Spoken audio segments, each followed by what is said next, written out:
अस्सलाम वालेकुम, आप देख रहे हैं रिपोर्ट कार्ड। मैं हूं अलीना फारूक शेख।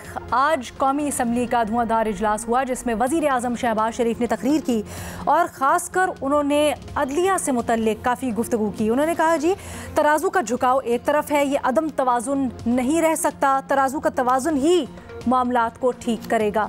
उन्होंने बहस भी इनिशिएट करवाई आला अदलिया से मुतल्लिक़ और मौजूदा सूरत हाल से मुतल्लिक़। नवीद कमर साहब ने भी उसके अंदर तजावीज़ दी और फिर इसके बाद ये अहम तरीन खबर आई है कि काबीना ने एक अदलिया से मुतल्लिक़ तरमीमी बिल मंजूर कर लिया है। Supreme court practice and procedure bill कहा जा रहा है, जिसके तहत जो सू मोटो यानी अज़ खुद नोटिस लेने का इख्तियार है वो 3 सीनियर मोस्ट जजेस की कमेटी बनाई जाएगी। अब उसको होगा, वो डिसाइड करेंगे कि किस तरह से बेंचेस कॉन्स्टिट्यूट होंगे और फिर किस तरह से केसेस सुने जाएंगे, खासकर अज़ खुद नोटिस के केसेस। अपील का हक भी होगा जो अज़ खुद नोटिस के केसेस हैं और 30 दिन के लिए वक्त दिया जाएगा। मज़ीद बातें भी इसमें दर्ज की गई हैं, वो आगे जाके डिस्कस करेंगे। अब बड़ी अहम बात यह है कि ये सारा मामला आज कोर्ट में भी डिस्कस हुआ और जब निकला उस तफसीली फ़ैसले से, इख्तलाफी नोट से जो कि कल रिलीज़ हुआ जस्टिस मंदुखेल की जानिब से, तो आज जब इसका जिक्र हुआ सुप्रीम कोर्ट में तो जस्टिस मंदुखेल ने यह कहा कि ये मामला कोर्ट का अंदरूनी मामला है 4-3-3-2 का, इसको अभी रहने दें। तो इसके ऊपर भी अपने तज्जियाकारों की राय जानेंगे कि ये क्या मुराद है इन रिमार्क से। बहरहाल ये जो फैसला किया है हुकूमत ने, इसके ऊपर पाकिस्तान तहरीक इंसाफ का मौक़िफ़ आया है। फवाद चौधरी साहब इससे मुतल्लिक़ कहते हैं कि सुप्रीम कोर्ट को ये तकसीम करने की कोशिश है, नीचा दिखाने की कोशिश है। उन्होंने कहा कि कानून साजी की ज़रूरत है लेकिन मौजूदा गैर मुंतखब पार्लियामेंट के पास ये इख्तियार नहीं है और ये कामयाब नहीं हो सकेंगे। सवाल अपने तज्जियाकारों के लिए हमारा कुछ यूँ कि ये जो हुकूमती इक़दाम है क्या ये दुरुस्त है, इसके इम्प्लिकेशंस क्या होंगे। इस डिस्कशन के लिए हमें ज्वाइन कर रहे हैं इरशाद भट्टी साहब, सलीम साफ़ी साहब, मज़हर अब्बास साहब और मुनीफ़ फ़ारूक साहब भी हमारे साथ मौजूद हैं। इरशाद भट्टी साहब, सबसे पहले आपसे जानना चाहूँगी सर, ये कहिएगा फवाद चौधरी साहब वो कि ये कह रहे हैं, तस्लीम कर रहे हैं कि कानून साजी की ज़रूरत है, लेकिन फिर भी वो ये समझते हैं कि जी मौजूदा हुकूमत नहीं कर सकती। आप इस इक़दाम को कैसे देख रहे हैं? देखिए मैडम शेख, पहली बात तो ये है कि इसी नेक नीयती से ये कानून साजी यकीनन की जा रही होगी जिस नेक नीयती से EVM ख़त्म की गई है और जिस नेक नीयती से नैब ख़त्म किया गया है। दूसरी बात, इसी अखलाकी बरतरी वाली असम्बली में ये तरमीम आएगी जिसके अपोजिशन लीडर राजा रियाज हैं और वज़ीर आज़म ऐवान यानी ऐवान के कायद हैं वो शहबाज शरीफ हैं, और जिसमें मुल्क की मकबूल तरीन सियासी जमात मौजूद नहीं है। अधूरी असम्बली, और वही असम्बली जो बकौल PDM कल तक जाली थी, झुरलू ज़दा थी, जाली मैंडेट वाली थी और जिसको ख़त्म हो जाना चाहिए था, उसी से ही कानून साजी होगी यकीनन।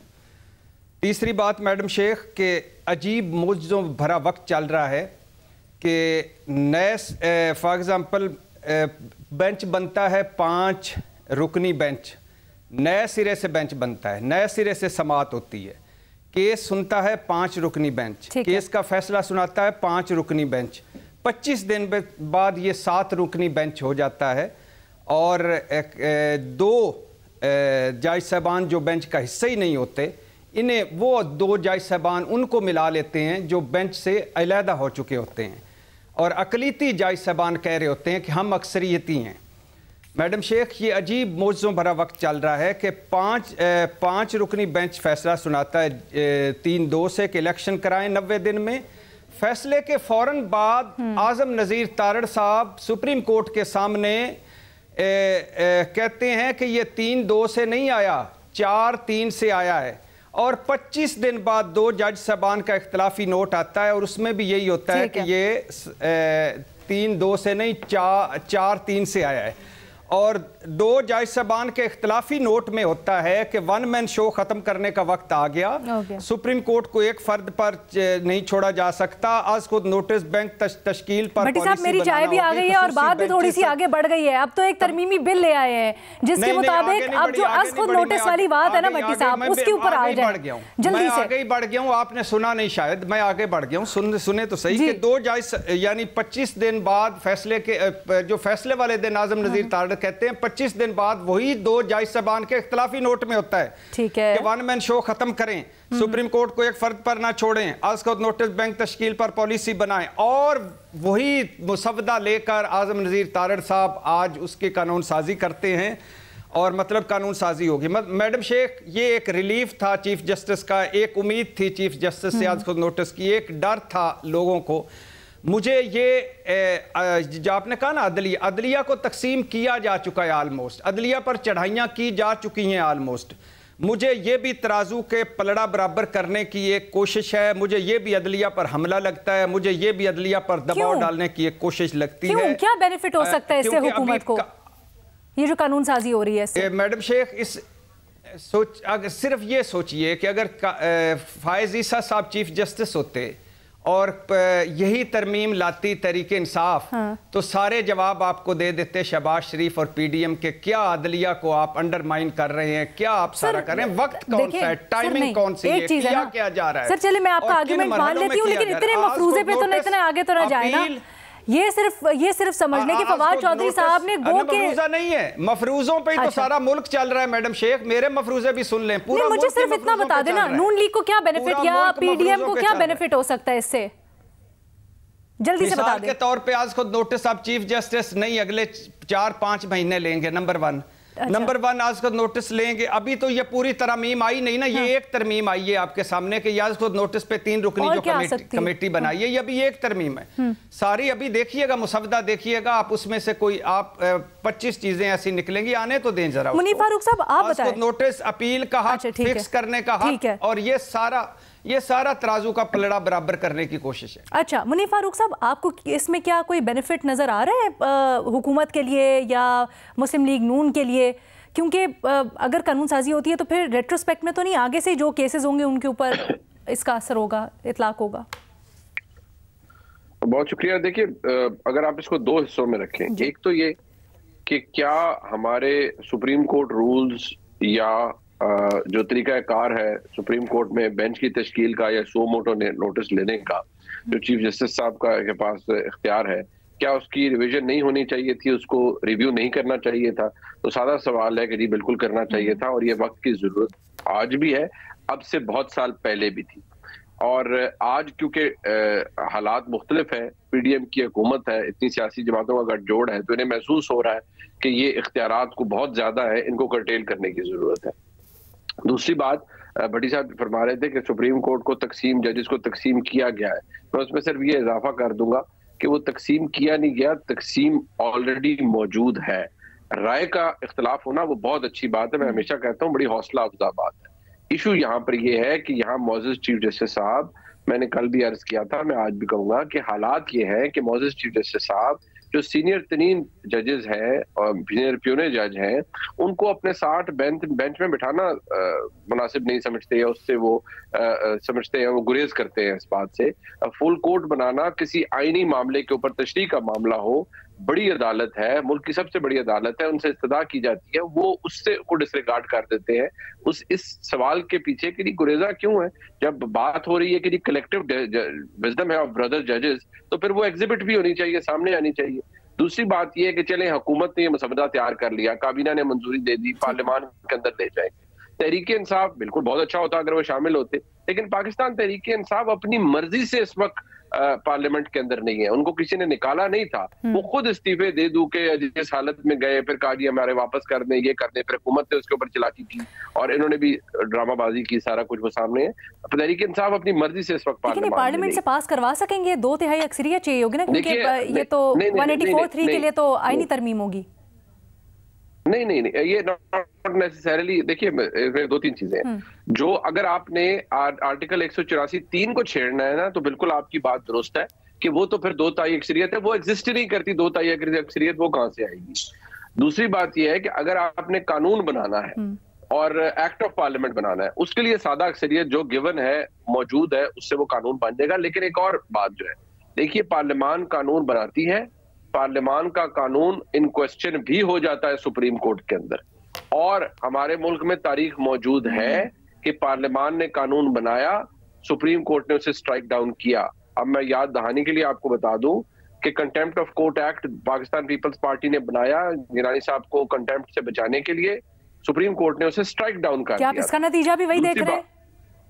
जी, मैं ये भी अर्ज कर दूं कि जहां हमारे मुल्क के अंदर 18वीं तरमीम जो कि पार्लियामान ने पास की, उसको इन क्वेश्चन कर दिया सुप्रीम कोर्ट के अंदर। सुप्रीम कोर्ट के अंदर जब इन क्वेश्चन हुई जजेस तैनाती का तरीका, तो मियां नवाज शरीफ साहब ने माशाल्लाह अभी भी उनको याद होगा, वो मौजूद थे और उन्होंने प्रेस कॉन्फ्रेंस की और ये तक कह दिया, मैं समझता हूँ वो बड़ा जुल्म किया उन्होंने, कि उन्होंने कहा जी कि जजेस तैनाती होनी है तो पार्लियामान ने क्या करना है, आप जजेस से खुद पूछ लें उन्होंने तैनातियां किस तरह करवानी है। जिसके नतीजे में 19वीं तरमीम आई, जिसके नतीजे में पार्लियामान ने अपना इस्तेकाक खुद खोया, अपने हाथ काटे।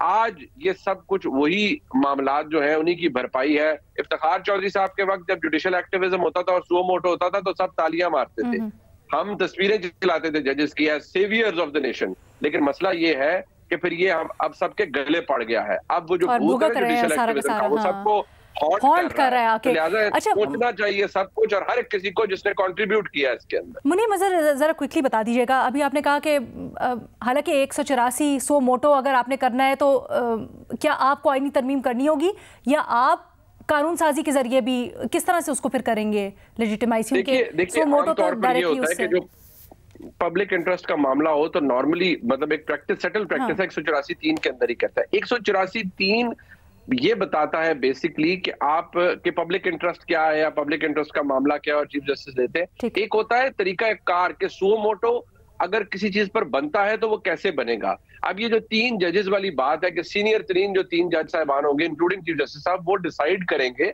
अमंग्स देमसेल्व्स कि क्या इस मामले के ऊपर 184(3) का इस्तेमाल करना है या नहीं करना। सो 184(3) की हैयत नहीं बदलनी आपने तरीका कार बदलना है उसको अडॉप्ट करने का, यानी प्रोसीजर हम उसको चेंज करेंगे क्या? एग्जैक्टली। अच्छा ठीक है, ओके। अच्छा, आप ये कह रहे हैं कि हुकूमती इकदाम दुरुस्त है, बल्कि नागुज़ीर हो गया था ये करना, लेकिन अगेन आगे देखना है कि होता क्या है इस सिलसिले में। ये शुबा जाहिर, इतनी सी बात आपको बता दूं, अगर वो कहते हैं ना कि वो पंजाबी अगर आपको समझ आती कि वेले दी नमाज तक कवेले दी टक्करा, ये कवेले की टक्कर है। अब पता नहीं किस जगह जाके बैठे, पता नहीं किस जगह। लेकिन ये जो आपने खदशा जाहिर किया ना कि स्ट्राइक डाउन भी हो सकती है, जरा इसके ऊपर मजीद बात करते हैं। मुख्तलिफ आरा आ रही हैं हमारे पैनल के ऊपर। अभी एक छोटी सी ब्रेक लेते हैं, मजहर अब्बास साहब और सलीम साफी साहब को शामिल करेंगे उसके बाद।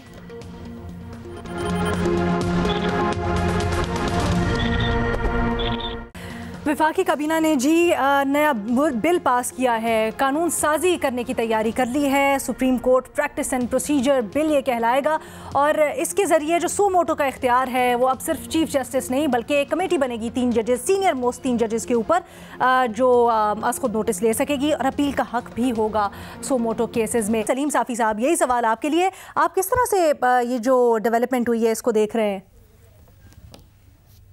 देखिए, मेरे ख्याल में इसके सिवा कोई चारा ही नहीं है, क्योंकि एक तो ये है कि इसमें हमारे अपने भी गुनाह शामिल हैं। अगरचे सब ने नेकनियती से किया था अदलिया बहाली तहरीक में, लेकिन आगाज़ इसने किया इफ्तिखार चौधरी साहब ने और उन्होंने फिर मुतलक़ अनानियत शुरू कर दी। के बाद फिर ऐसे साहिबान भी आए कि वो अपना ये काम छोड़ के और डैम बनाने में लग गए और पता नहीं क्या कुछ करते रहे। दूसरा देखिए, परसों भी ये बात कल मुनीब साहब ने वाज़ेह की थी कि सुप्रीम कोर्ट के जो जज साहिबान होते हैं वो सब इक्वल होते हैं। यानी ये फौज का जैसा नहीं है कि जिस तरह फौज का जो चीफ होता है, बल्कि chief justice one among equal होता है। लेकिन यहाँ पे हम देख रहे हैं, और दूसरा ये तक़सीम भी बाहर से नहीं हुई है, ये जुडिशरी ने खुद, मसलन आप देखिए जस्टिस शौकत सिद्दीकी के साथ क्या हुआ। इस सुप्रीम कोर्ट ने अपने उस साथी को इंसाफ दी इतने सालों में, मेरे और इरशाद भट्टी के मुश्तरका दोस्त को। फिर आप देखें कि जस्टिस फाइज ईसा के साथ क्या हुआ, वो उसी तरह मुहतरम थे जिस तरह के ये बाकी जज साहिबान हैं। अब उससे पाई पाई का हिसाब लिया गया, उनके बीवी तक को अदालतों में और सरकारी दफातर में हाजिरी पे मजबूर किया गया। लेकिन दूसरी तरफ बाकी जजेस अपने एसेट जाहिर करने से भी वो मुस्तस्ना हैं, उनसे कोई पूछने वाला नहीं है। फिर ये है कि चले ठीक है, रिपोर्ट कार्ड में जिस तरह इरशाद भट्टी साहब की हैसियत है, तो उसी तरह आप उधर किसी जज को वो हैसियत दे दे या चीफ जस्टिस साहब वो हैसियत ले ले। लेकिन यहाँ पे भी आप देखें, कभी मजहर साहब होते हैं, कभी हम होते हैं, कभी मुनीब होता है, कभी दूसरा होता है। ये क्या वजह है कि जितने भी सियासी मामलात आते हैं वही 3-4 जजेस, और जिनके बारे में ऑडियोज भी आती हैं, वीडियोस भी आती हैं, और जो सेकंड सीनियर मोस्ट जज होता है वो उसमें शामिल नहीं होता। फिर अभी आप देखें कि ये जो कल वाला फैसला है, ये तो मेरे कहने से कुछ नहीं होता या सियासतदानों के कहने से कुछ नहीं होता। कल उनकी तरह के बराबर के 2 मुअज़्ज़िज़ जज साहिबान ने डिसीजन दिया है, और फिर इस वक्त नई नई रिवायात कायम हो रही है। मसलन ये जो डिसीजन है, कल भी मैंने अर्ज किया था कि उसका ऑर्डर ऑफ द कोर्ट नहीं है। सर, ये आपकी बात बिल्कुल ठीक, लेकिन उससे मुतालिक आज कोर्ट में जस्टिस मंदोखेल ने एक रिमार्क दिया, उसके ऊपर मैं ज़रा मुनीब की रहनुमाई भी चाहूँगी। लेकिन सर, आप मुझे कहिएगा, आप बड़ी दफ़ा पहले भी जो मॉरल लेजिटिमेसी है इस असम्बली की, इस कौमी असम्बली की, उसके ऊपर सवाल उठाते रहे हैं, तो सर आज क्या आप वो सवाल नहीं उठाएंगे इस कानून साजी के वक्त? देखिए, एक तो ये है कि वो तो मैं पहले दिन से उसको जाली कहता रहा, तो फिर आज जब ये कानून साजी कर रही है और वो भी एक इदारे के बारे में, तो आप इसको ओके कैसे कर रहे हैं? इस वक्त हम एक डिजेरो नहीं बल्कि डेफेक्टो में जाते हैं। लेकिन अच्छा। उस पे फिर मेरा सवाल बनता है कि इस सुप्रीम कोर्ट ने मुल्क की तमाम सियासी जमातों ने उस इलेक्शन को रिग्ड करार दिया था। इस सुप्रीम कोर्ट ने किया, उसका सो मोटो नोटिस लिया, इस पूरी कौम ने कि RTS को फेल करवाया गया। अब तो बड़े बड़े आला सतह पे एतराफात भी हो रहे हैं। ठीक है। इस सुप्रीम कोर्ट ने क्या उसका नोटिस लिया? फिर ये जो इतनी जल्दी दिखाई जाती है लोगों को जमानतें देने में, कासिम सूरी 2-2.5 साल से इस सुप्रीम कोर्ट के स्टे ऑर्डर पे चल रहा था, इसने क्या उसका नोटिस लिया? फिर मैं ये कहना चाहता हूं कि इस सुप्रीम कोर्ट के इस 5 रुकनी बेंच ने जब कासिम सूरी ने ऑर्डर दिया था, उसके बाद उन्होंने तो इसलिए सही हो गया, अभी ये जो कर रहे हैं वो सही, ठीक है, तो आइन शिकनी का मुर्तकिब करार दिया। क्या साफी साहब, अभी आपने ये जो सवाल उठाया था ना, और अभी आपने हमारी तवज्जो दिलाई इसकी तरफ, मैं इससे पहले कि मदद साहब की तरफ बढ़ूं, मुनीब आप कहिएगा, ये जो मंदोखेल साहब ने आज जिक्र हुआ 1 मार्च के ऑर्डर का, और कल तफसीली फैसले का, खास तौर पे कि उसके ऊपर इबाम पहले दूर कर दिया जाए, अटॉर्नी जनरल साहब ने कहा, तो मंदोखेल साहब ने ये क्यों कहा कि ये तो उसको रहने दें, ये तो कोर्ट का अंदरूनी मामला है? देखिए, मेरे ख्याल में बहुत बड़े दिल का मुजाहरा किया है मंदोखेल साहब ने, और उन्होंने कम से कम जो लड़खड़ाता हुआ इमेज था मुल्क की सबसे बड़ी अदालत का, उसको आज अपने से एक जुमले से सहारा जरूर दिया है। लेकिन निहायत एहतराम के साथ मैं सिर्फ इतना अर्ज करना चाहूंगा कि ये सुप्रीम कोर्ट का अंदरूनी मामला नहीं है, क्योंकि इसकी बेरिंग, इसका इम्पैक्ट मुल्क के अवाम और इस अदालत के किए हुए फैसले की सूरत में लोगों पर पड़ेगा, लोगों पर पड़ा है, हुकूमतों पर पड़ेगा, हुकूमतों पर पड़ा है। लिहाजा कोई भी ये कोई प्रोसीजर की बात नहीं है कि वो इंटरनल मैटर हो। It is a matter of question, it is a matter that has been decided by the Supreme Court of Pakistan. So I as an ordinary citizen of Pakistan, मेरे साथ पाकिस्तान के और अवाम, उनका ये हक है कि उन्हें बता दीजिए हुजूर वाला कि फैसला वो है जो आपने सादर फरमाया है, जिसमें आपने तहरीर किया है अपने ब्रदर जजेस के साथ कि वो 4-3 से रिजेक्ट हुआ है, या वो जो ऑनरेबल चीफ जस्टिस साहब फरमा रहे हैं। 3-2 वाला फैसला है ये किसी भी सूरत इंटरनल मामला मेरी दानिश में तो नहीं लगता, because it's not a matter of procedure. ठीक है, मुझे ना ब्रेक लेना है मुनीब, तो मैं क्विकली मज़हर साहब को जरा शामिल गुफ्तगू कर लूं। बिल्कुल दुरुस्त आपने फरमाया, लेकिन मज़हर साहब को शामिल गुफ्तगू कर लूं। मज़हर साहब, अब ये जो सूरत हाल बन गई है, कानून साजी होने लगी है पार्लियामेंट से, और आप क्या एक्सपेक्ट कर रहे हैं, इसका नतीजा क्या निकलेगा? कहीं ऐसा तो तासुर नहीं जाएगा कि अदलिया और पार्लियामेंट आमने सामने हो गए? जी, मेरा ख्याल है हम बिल्कुल तसादुम की तरफ बढ़ रहे हैं, और तराजू का तवाज़ुन कायम करने में ऐसा ना हो कि तराजू टूट जाए। तो चूंकि सूरत हाल इतनी खतरनाक नहज पर आ गई है कि अब जिस तरह अभी मुनीब कह रहे थे, उन्हीं की बात को आगे बढ़ाते हैं कि जब से मंदोखेल साहब के ये रिमार्क्स मैंने सुने, तो मेरी समझ में नहीं आ रहा कि मैं इस फैसले को किस तरह पढ़ूं। ये 2-3 के जजेस के फैसले के तौर पे पढ़ूं या 3-4 के जजेस के तौर पे फैसले पे। और ये अगर इस सिलसिले में जो पिटीशन अभी है जिसको सुन रही है सुप्रीम कोर्ट, जो उसमें ये चीज वाजे भी होनी चाहिए, उम्मीद रखते हैं कि इस चीज को वाजे तौर पे बताना चाहिए कि वो फैसला क्या था। क्योंकि देखें उस वक्त जब जस्टिस एजाजुल हसन साहब ने जो है वो माजरत की थी और मज़ाहिर नकवी साहब ने, तो अब इस बेंच में एजाजुल हसन साहब भी हैं, यानी जिस हेयरिंग की वजह से उन्होंने माजरत की थी अब वो उसको सुन रहे हैं।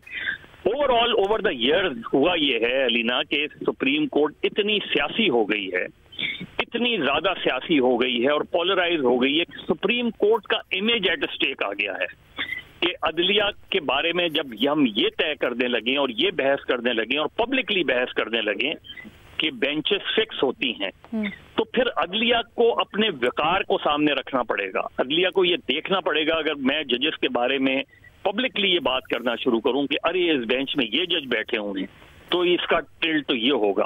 तो ये सुप्रीम कोर्ट, और ये 2007 से हमने देखा है इफ्तिखार चौधरी साहब के बारे में कि ख्वाब तो ये थे कि आज़ाद अदलिया की हम लड़ाई लड़ रहे हैं और अदलिया आज़ाद होगी, लेकिन अब तो ये लग रहा है कि अदलिया इतनी ज़्यादा सियासी हो गई है कि जजेस का टिल्ट जो है वो बिल्कुल वाजे हो गया। और अगर सुप्रीम कोर्ट के जजेस का टिल्ट वाजे हो जाए तो फिर कुछ रहता नहीं है, फिर जस्टिस सिस्टम तो जो है क्या जो हुकूमत ने तरीका कार अपनाया है कि कानून साजी के जरिए ये जो बेंच के मामले, क्यों?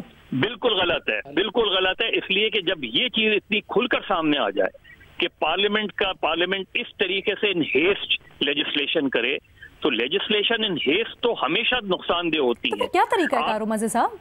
तरीकेकार आप इस चीज का कल सुप्रीम कोर्ट क्या फैसला कर दी। सवाल ये है कि सवाल इलेक्शन का ही सवाल है ना, और क्या सवाल है, तो आप इलेक्शन से क्यों सवाल इख्तियार कर रहे हैं? ये छोड़े, अब ये जजेस तय करेंगे सुप्रीम कोर्ट का कि 3-4 है या 2-3, लेकिन इसकी बॉटम लाइन क्या है कि 90 डेज के इलेक्शन कराने में वजारतों ने माजरत कर ली है। उन्होंने कहा है कि वजारत खजाना ने माजरत कर ली है, वजारत दिफा ने माजरत कर ली है, सिक्योरिटी एजेंसी ने माजरत कर ली है। तो अब इस वक्त पोजीशन क्या है? आज वजीर आजम ने 1.5 घंटे तकरीर की, उन्होंने बताया नहीं कि वो पैसे क्यों नहीं दे सकते इलेक्शन, उनकी मिनिस्ट्री ऑफ फाइनेंस ने क्यों माजरत की है, मिनिस्ट्री ऑफ डिफेंस ने क्या की है। तो मुझे नहीं लगता कि गवर्नमेंट जो आज कर रही है ये स्टैंड कर पाएगी। हाँ, कॉन्फ्रंट्रेशन होगी और उसके नताइज बहुत खतरनाक होंगे। ठीक है जी, आज के प्रोग्राम से इतना ही, इजाजत दीजिए, अल्लाह हाफिज।